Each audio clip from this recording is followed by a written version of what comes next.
السلام علیکم ورحمۃ اللہ وبرکاتہ۔ بسم اللہ الرحمن الرحیم۔ اسلامیات کلاس نہم سورۃ الانفال آیت نمبر 5 تا 10 پلس معروضی 1 تا 20۔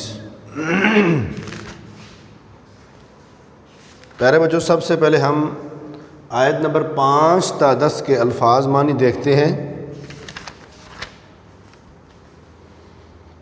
کما جیسا کہ،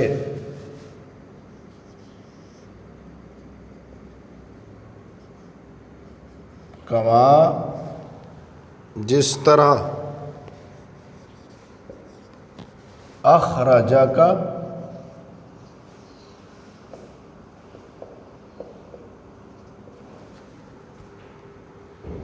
نکالا تجھے،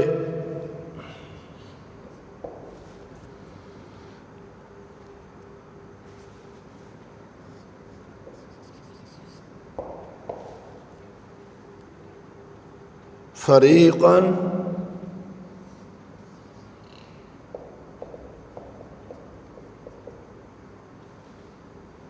ایک گروہ،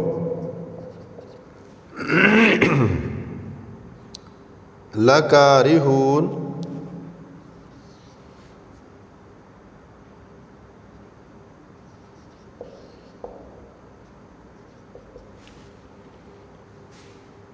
ناخوش،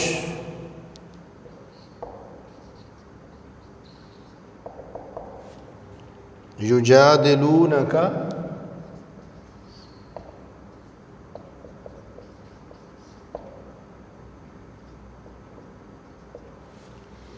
وہ جھگڑتے تھے تجھ سے،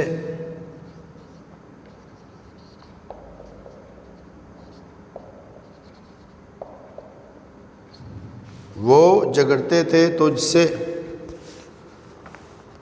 تبین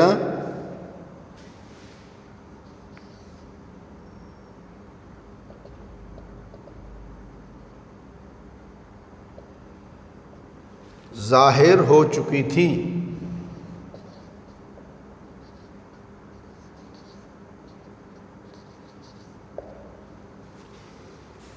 یساقون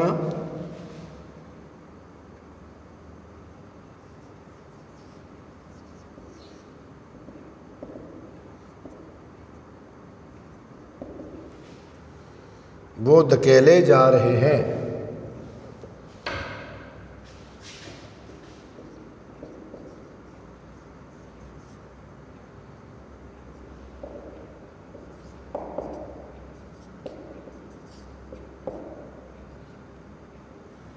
وہ دھکیلے جا رہے ہیں، وہم ینظرون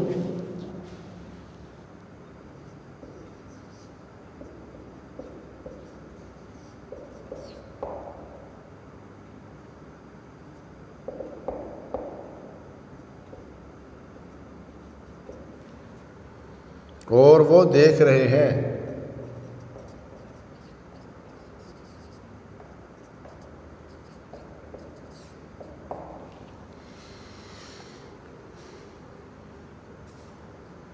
احدا ایک، الطائفتین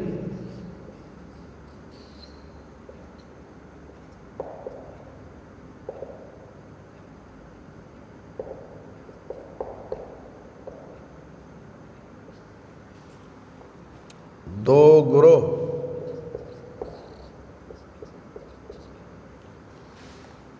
ذات الشوکہ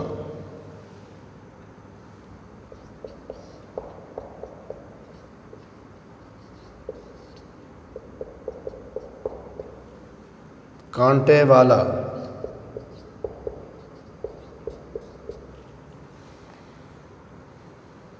وَيَقْطَعَ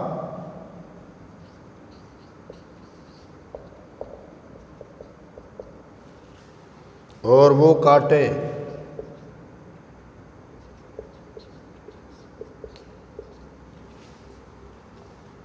کا تستغیثون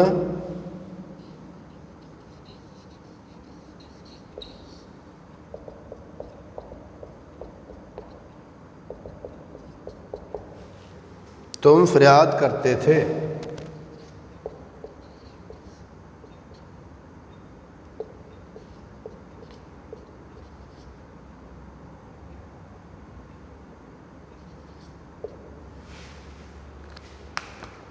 پیارے بچوں، یہ تھے الفاظ معنی جو آپ کے سامنے لکھے ہوئے ہیں۔ اب ہم ان آیات کا بوا محاورہ ترجمہ دیکھتے ہیں۔ تمام بچے میرے ساتھ رہیں اور سورۃ الانفال آیت نمبر 5 سے ہم نے بوا محاورہ ترجمہ شروع کرنا ہے۔ کما اخرجک، جس طرح تجھے نکالا ربو کا، تیرے رب نے، من بیتک، تیرے گھر سے، بالحق، حق کے ساتھ، وَإِنَّ فَرِيقًا، اور بے شک ایک جماعت، ایک گروہ، من المؤمنین، ایمان والوں میں سے، لَکارہون، ناخوش تھی، یجادلونک، وہ جھگڑتے تھے تجھ سے، فی الحق، حق کے بارے میں، بعدما تبینہ، اس کے بعد ظاہر ہو چکی تھی، کأنما، گویا کہ یساقون، وہ دھکیلے جا رہے ہیں، الی الموت، موت کی طرف، وہم ینظرون، اور وہ دیکھ رہے ہیں۔ وَإِذْ یعدکم اللہ، اور جب وعدہ کرتا تھا تم سے اللہ، احدی الطائفتین، دو گروہوں میں سے ایک کا، انہا لکم، کہ وہ تمہارے لیے، وتودون، اور تم چاہتے تھے، ان، بے شک، غیر ذات الشوکہ، بغیر کانٹے والا، تکون لکم، ہو جائے تمہارے لیے، ویرید اللہ، اور اللہ چاہتا تھا، ان یحق الحق، کہ وہ سچا ثابت کر دے حق کو، بکلماتہ، اپنے فرمان کے ساتھ، اپنی باتوں کے ساتھ، وَيَقْطَعَ، اور کاٹ ڈالے، دابر الکافرین، کافروں کی جڑ، لِيُحِقَّ الْحَقَّ، تاکہ وہ سچ کر دے سچ کو، یعنی دین کو، وَيُبْطِلَ الْبَاطِلَ، اور جھوٹا کر دے باطل کو، یعنی کفر کو، وَلَوْ كَرِهَ الْمُجْرِمُونَ، اگرچہ ناخوش ہوں مجرم، مشرک۔ اذ تستغیثون، جب تم فریاد کر رہے تھے، ربکم، اپنے رب سے، فاستجاب، تو اس نے قبول کیا، لکم، تمہاری دعا کو، فاستجاب لکم، تو اس نے تمہاری دعا کو قبول کیا، انی ممدکم، کہ میں مدد کروں گا تمہاری، بِأَلْفٍ، 1000 کے ساتھ، من الملائکۃ، فرشتوں میں سے، مردفین، لگاتار آنے والے، وما جعلہ اللہ الا بشرا، نہیں بنایا اس کو اللہ نے مگر خوشخبری، وَلِتَطْمَئِنَّ بِهِ قُلُوبُكُمْ، تاکہ اطمینان حاصل کریں اس کے ساتھ تمہارے دل، وَمَا النَّصْرُ إِلَّا مِنْ عِنْدِ اللَّهِ، نہیں ہے مدد مگر اللہ کی طرف سے، ان اللہ عزیز حکیم، بے شک اللہ غالب حکمت والا ہے۔ پیارے بچوں، یہ تھا آیت نمبر 5 سے 10 کا با محاورہ ترجمہ۔ تو آئیے ہم دیکھتے ہیں کہ ان آیات کے اندر اللہ رب العالمین نے کیا بات بیان کی ہے۔ تو آیت نمبر 5،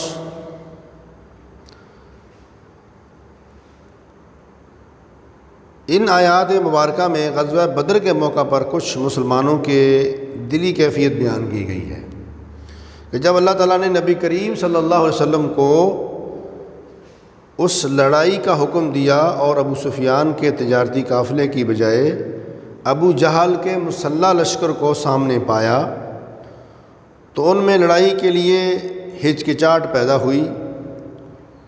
لوگ آپ صلی اللہ علیہ وسلم سے جھگڑنے لگے، حالانکہ اللہ تعالیٰ کی مدد اور فتح کا وعدہ نبی کریم صلی اللہ علیہ وسلم کے ذریعے واضح ہو چکا تھا، اور کچھ منافقین نے باتیں بنا بنا کر مسلمانوں میں بزدلی اور خوف پیدا کر دیا، کیونکہ جان بوجھ کر یہ باتیں انہوں نے بنائیں کہ تم جان بوجھ کر موت کی طرف جا رہے ہو، مگر اللہ کی مرضی یہی تھی کہ قریش سے اس مرحلے پر فیصلہ کن مقابلہ ہو، کیونکہ یہی موقع کفار سے بدلہ لینے کا تھا اور حق اور باطل میں فرق کرنے کا تھا۔ لہذا اس موقع پر کچھ تو مسلمانوں کے پاس اسلحہ اور مالی کمزوری، تعداد کی کمزوری، افراد کی کمزوری تھی، اور یکدم ان کے سامنے یہ سین آ گیا، اس لیے کچھ دلی کیفیات کے اندر یہ ان کے ہاں مسئلہ پیدا ہوا۔ اور دوسری بات جو ہے کہ جلدی پر تیل کا کام منافقین کی باتوں نے کیا۔ منافق ہمیشہ مسلمانوں کو ان کے میدانوں کے اندر شکست کا سبب بنے ہیں، ناکامی کا سبب بنے ہیں، نامرادی کا سبب بنے ہیں۔ اس لیے جب تک مسلمانوں کے اندر سے نفاق ختم نہیں ہوگا، اس وقت تک مسلمانوں کی حقیقی کامیابی جو ہے ان کے قدم نہیں چوم سکتی۔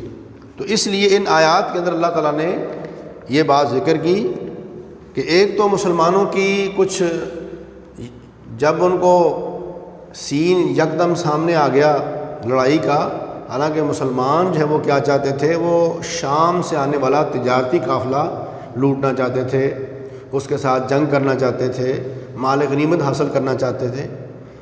لیکن جب اللہ کی مرضی یہ تھی کہ یہ مسلمان ابو سفیان کے قافلے کے بجائے ابو جہل کا جو لشکر جرار ہے، 1000 کا لشکر ہے اور اسلحہ سے لیس ہے، تو اللہ تعالیٰ آپ وہاں اپنی مدد دکھانا چاہتے تھے، اپنی نصرت لوگوں کو حق اور باطل کو باطل دکھانا چاہتے تھے، اس لیے اللہ تعالیٰ نے یہ سارے کا سارا معاملہ پھر کروایا۔ تو ان کیفیات کو دیکھ کر پھر کچھ مسلمانوں کی دلی کیفیات کے اندر بھی فرق پڑا، لیکن کام زیادہ کا زیادہ کام جو ہے منافقین نے پروپیگنڈا کر کے اور بزدلی پھیلائی۔ تو اگلی آیت کے اندر اللہ رب العالمین نے فرمایا کہ ان 2 گروہوں میں سے ایک گروہ تمہیں ملنے والا ہے، اور تم کانٹے کے بغیر چاہتے تھے، یعنی وہ گروہ چاہتے تھے جو شام سے ابو سفیان کی قیادت میں آ رہا تھا تجارتی قافلہ، جبکہ اللہ چاہتا تھا کہ اپنے فرمان کے ساتھ کافروں کی جڑ کاٹ کے رکھ دے۔ یعنی اللہ تعالیٰ میدان بدر کا میدان سجانا چاہتا تھا تاکہ اللہ حق کو حق، سچا دین ثابت کر دے اور کفر کو برباد کر دے، اگرچہ مجرم لوگ اس پر ناخوشی ہوں۔ اور اگلی آیت میں، آیت نمبر 9 میں اللہ رب العالمین نے مسلمانوں کی دعا کا ذکر کیا ہے کہ جب تم اپنے اللہ سے فریاد کر رہے تھے تو اللہ تعالیٰ نے تمہاری فریاد کو سنا اور تمہاری مدد کے لیے 1000 فرشتے لگاتار لائن میں آسمان سے اتارے۔ اور دوسرے مقام پر اللہ تعالیٰ نے فرمایا کہ وہ فرشتے 1000 نہیں تھے بلکہ 5000 تھے۔ تو چونکہ یہاں سورۃ انفال کے اندر 1000 کا ذکر ہے، اس لیے اگر اس حوالے سے سوال آئے سورہ انفال کے حوالے سے تو پھر آپ نے 1000 پر ٹک لگانا ہے، 1000 پہ گڈ کا نشان لگانا ہے معروضی کے اندر۔ تو اللہ رب العالمین فرماتے ہیں کہ یہ فرشتوں کا آسمان سے اتارنا، اس کو اللہ نے تمہارے لیے خوشخبری بنا دیا تاکہ اس کے ساتھ تمہارے دل مطمئن ہو جائیں۔ اور مدد تو اللہ کی طرف سے آتی ہے، فرشتے کوئی کسی کی مدد نہیں کر سکتے، اگر یہ فرشتے بھیجیں تو اللہ نے اپنی مرضی کے ساتھ ان کو بھیجا ہے۔ اور اصل بات یہ ہے کہ یقیناً اللہ تعالیٰ ہر چیز پر غالب ہے، کمال حکمت والا ہے۔ پیارے بچوں، اس کے بعد ہم دیکھتے ہیں معروضی اسی سبق کی 1 تا 20۔ تو آپ اپنے ہاتھ میں لیڈ پینسل رکھیں، سوال بولا جائے گا اور اس کے نیچے اس کے 4 آپشن دیے گئے ہیں، جو درست آپشن ہوگا اس کو آپ گڈ کا نشان لگا لیں۔ سورۃ الانفال کے رکوع کی تعداد ہے 8، 9، 10، 11، تو اس کی تعداد ہے 10۔ سورۃ الانفال سورہ ہے مکی، مدنی، عربی، عجمی۔ مدنی سورۃ الانفال میں اہم واقعہ کا ذکر ہے، یا سورہ انفال کے پہلے رکوع میں کس غزوے پر تبصرہ کیا گیا ہے؟ غزوہ احد، غزوہ خندق، غزوہ تبوک، غزوہ بدر۔ غزوہ بدر، غزوہ بدر میں حق و باطل کے درمیان جنگ تھی، پہلی، دوسری، تیسری، چوتھی، پہلی۔ غزوہ بدر کس تاریخ کو پیش آیا؟ 10 رمضان المبارک 2 ہجری، 15 رمضان المبارک 2 ہجری، 17 رمضان المبارک 2 ہجری، 20 رمضان المبارک 2 ہجری۔ 17 رمضان المبارک 2 ہجری میں یہ واقعہ پیش آیا۔ الانفال کے معنی زاد راہ، گھریلو سامان، جائیداد، مال غنیمت، مال غنیمت۔ سورہ انفال کی آیات کی تعداد ہے 70، 72، 73، 75۔ 75 اس کی آیات کی تعداد ہے۔ سورہ انفال کون سے پارے میں ہے؟ 8ویں اور 9ویں، 9ویں اور 10ویں، 10ویں اور 11ویں، 11ویں اور 12ویں۔ تو درست جواب ہے 9ویں اور 10ویں پارے میں موجود ہے۔ سورۃ الانفال کس سن ہجری میں نازل ہوئی؟ سن 2 ہجری، 3 ہجری، 4 ہجری، 5 ہجری، 2 ہجری میں۔ مال غنیمت مال ہے اللہ کا، رسول کا، مجاہدین کا، اللہ اور اس کے رسول صلی اللہ علیہ وسلم کا، اللہ اور اس کے رسول صلی اللہ علیہ وسلم کا۔ غزوہ بدر میں مسلمان مجاہدین کی تعداد تھی 311، 312، 313، 314، 313۔ سورہ انفال میں اللہ تعالیٰ نے مومنین کی صفات بیان کی ہیں 3، 4، 5، 6۔ 5 پہ نشان لگائیے گا۔ جنگ بدر میں اللہ تعالیٰ نے مسلمانوں کی مدد کے لیے فرشتے بھیجے، تو یہ جواب آپ نے سورہ انفال کے حوالے سے لگانا ہے، نہ کہ ٹوٹل فرشتوں کے حوالے سے، جو کہ دوسری صورتوں کے اندر زیادہ تعداد بتائی گئی ہے۔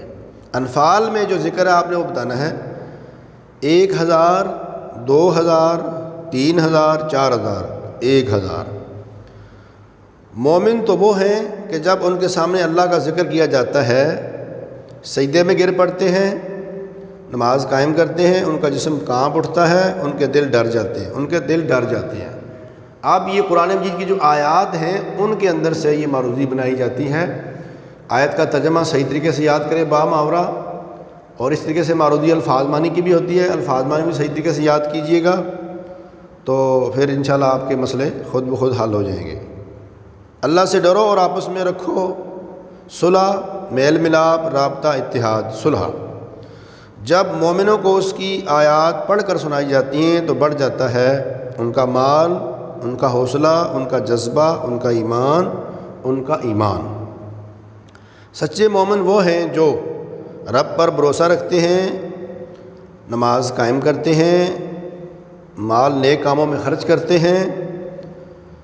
تمام یعنی الف، بے اور جیم، یعنی آپ یہاں دال پر ٹک لگائیں گے کہ تمام کام یہ کرتے ہیں الف، بے اور جیم۔ ان لوگوں کو اپنے گھروں سے اسی طرح نکلنا چاہیے تھا جس طرح تمہیں تمہارے پروردگار نے اپنے گھر سے نکالا، مہربانی سے، رحمت سے، قدرت سے، تدبیر سے۔ دو گروہوں سے کون سے گروہ مراد ہیں؟ منافقین اور کفار، یہود اور مشرکین، مسلمان اور یہودی، ابو سفیان اور ابو جہل۔ ابو سفیان اور ابو جہل یہ دو گروہوں سے مراد ہیں۔ اصلحوا ذات بینکم کا معنی ہے آپس میں لڑا کرو، آپس میں تعلقات درست کرو، آپس میں نرمی کرو اور آپس میں اختلاف کرو، آپس میں تعلقات درست کرو۔ پہلے بچوں یہ تھی معروضی 1 تا 20۔ تو آپ نے اس سبق کو صحیح طریقے سے یاد بھی کرنا ہے، اور اب میں آپ کے سامنے وائٹ بورڈ پر ہوم ورک لکھ دیتا ہوں کہ جو کہ آپ نے اپنے رجسٹر کے اوپر کام کرنا ہے۔ پہلا کام الفاظ معانی یاد کریں۔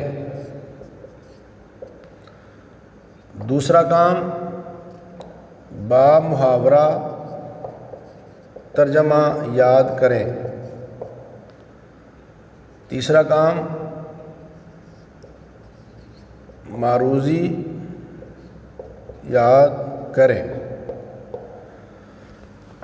الفاظ معنی یاد کریں اور لکھیں، ان کو لکھنا بھی ہے، باقی با محاورہ ترجمہ یاد بھی کرنا ہے، زبانی یاد کریں اس کو، اور معروضی کو بھی یاد کریں۔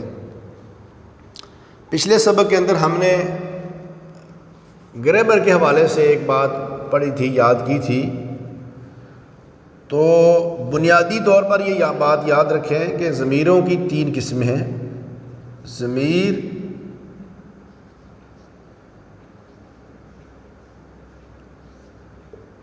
ضمیروں کی اقسام بنیادی طور پر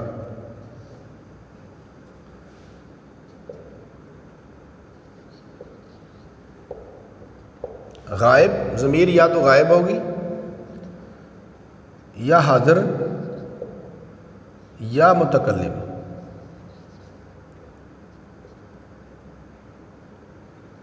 یہ بنیادی چیزیں ہیں، ضمیر یا غائب ہوگی یا حاضر ہوگی یا متکلم ہوگی۔ تو ظاہر ہے جو بندہ غائب ہے وہ 1 بھی ہو سکتا ہے، 2 بھی ہو سکتا ہے، 3 بھی اور زیادہ بھی۔ اس طرح جو حاضر ہے، حاضر جو ہے وہ 1 بھی ہو سکتا ہے، 2 بھی اور 3 بھی اور زیادہ بھی۔ اس طرح کلام کرنے والے جو ہیں، متکلم جو ہیں، وہ 1 بھی ہو سکتا ہے، 2 بھی اور زیادہ بھی ہو سکتے ہیں۔ تو ہم نے غائب کی جو ضمیریں پڑھی تھیں، ہوا، ہما، ہم، ہوا، ہما، ہم۔ تو ہوا یہ واحد مذکر غائب، تثنیہ مذکر غائب، اور یہ جمع مذکر غائب۔ تو جب آپ ان کا معنی کریں گے، ہوا وہ، ہما وہ دونوں، ہم وہ سب، ہوا سے مراد ہوگا وہ 1، وہ دونوں، وہ سب۔ تو یہ قرآن مجید میں یا جہاں بھی آپ عربی پڑھیں گے یہ ضمیریں بار بار آتی ہیں، اس لیے ساتھ یہ بھی چھوٹا سا آپ ٹچ دیا جائے گا، تو آپ ان کو یاد رکھیے گا۔ والسلام علیکم ورحمۃ اللہ وبرکاتہ۔